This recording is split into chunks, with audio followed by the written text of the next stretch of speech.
A terrifying scene along a busy road. Dozens of armed police officers surrounding a Saylor Township motel after someone shot at a sheriff's deputy and barricaded themselves inside.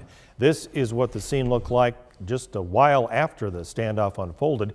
You can see all of those police cars blocking Northeast 14th Street. This is just north of Interstate 3580. Our crews on the ground captured officers climbing onto the top of a roof at the Budget Inn as snipers, armed vehicles, and members of the tactical team surrounded the building. And it took about 3.5 hours for police to bring this standoff to a peaceful end, and we're still waiting to learn the suspect's identity and what charges he faces tonight. Our team coverage starts with KCCI's Marcus McIntosh. And Marcus, good news, everybody is safe tonight. That's right, Todd. According to the Polk County Sheriff's deputy who we spoke with, Captain Ryan Evans, earlier, he says it's the best possible end to an armed standoff. The suspect in custody and no one was hurt. This all started about 10:13 this morning when a traffic stop quickly became dangerous. Reference shots fired. Deputy went on a traffic stop northeast 51st Avenue, northeast 14th Street. Suspect does have a gun. That is how the armed standoff started. Law enforcement racing to the scene. A show of force that lined northeast 14th Street, blocking both north and southbound traffic. As brazen as he is to fire rounds off at a uniformed police officer, that's a serious situation. So when that happens, we're going to get an all hands on deck and everybody's going to show up for assistance. While shots were fired to start the standoff with the armed male, his arrest was far less explosive. The main thing is right now that we've got him in custody, he's uninjured, and all police officers are uninjured. The nearly 4-hour standoff affected the school day of Saydel High School and Middle School. Both were on lockdown. We met Mackenzie Henderson Jr. and freshman Kaylin Allison. They had an appointment off school grounds. And we went to go back and there was a bunch of cops and the street was shut down. I think it's scary. It's also right. I live right down the street too. So it's kind of scary. Both teens say they trust the police to keep them safe.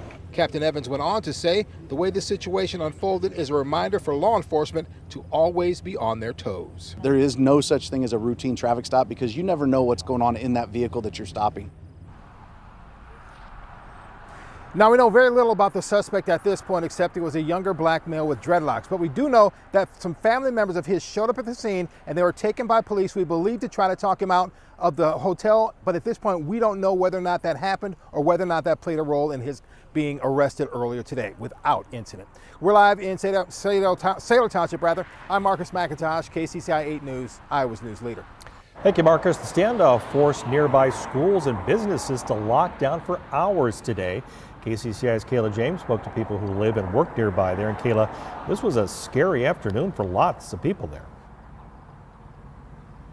That's right, Todd. Some people call it scary, but one man we spoke with who works right here across from the hotel says it was more nerve-wracking than scary.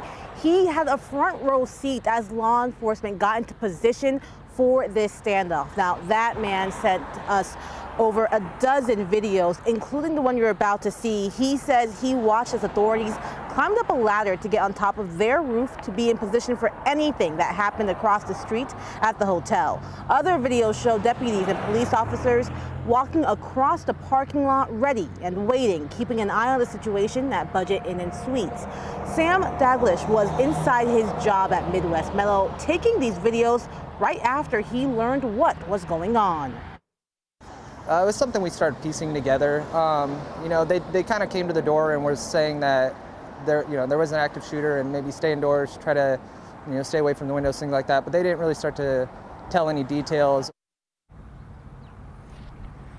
Sometime after, Sam and his co-worker would soon realize that everything was safe and good to go, and it especially became apparent when this stretch of East 14th Street gave way and was open again sometime before 3 o'clock. For now, live in Saylor Township, Kayla James, KCCI 8 News, Iowa's news leader.